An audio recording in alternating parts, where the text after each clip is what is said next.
தோரணமலை ஆண்டவனே முருகையா, நல்ல ஆரோக்கியத்தை அள்ளி கொடு கந்தையா. மூன்று முடிச்சு சீரியலில் வந்து மேரேஜ் சாங் நான் தான் ஃபஸ்ட்டு பாடினேன். ரிசப்ஷன் சாங் வந்து பாடினேன். அதனால் கொஞ்சம் சூப்பராக ஹிட் ஆச்சு. இந்த கதையோடு ஒன்றி வந்தது. கிட்டத்தட்ட ஒரு வருஷம் இருக்குன்னு நினைக்கிறேன். அதன் பிறகு பார்த்தீங்கன்னா ஹீரோ வந்து தண்ணி அடிக்க ஆரம்பிச்சிட்டாரு.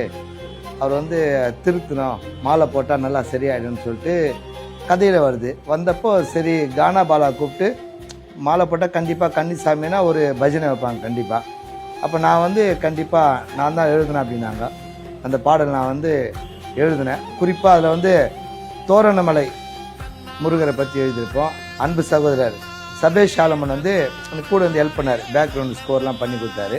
மூன்று முடிச்சு சீரியல் அதில் நான் 2 பாட்டு பாடினேன் அப்படின்றதுக்காக சொல்ல வரல. நான் பொதுவாகவே நிறைய விஷயங்கள் குடும்பத்தில் நடக்கக்கூடிய விஷயங்கள்லாம் வந்து பக்குவமாக ப்ரொடியூசர் சைட்லேருந்து நல்லா சூப்பராக செலவு பண்ணி டைரக்டர் சைடில் நிறைய விஷயங்களை கொண்டு போய்ட்டு அசிஸ்டன்ட் டைரக்டர் நல்லா டீம் ஒர்க் நல்லாயிருக்கும். அந்த டைம் சொன்னால அந்த டைமுக்கு வந்து பக்காவாக பண்ணுவாங்க.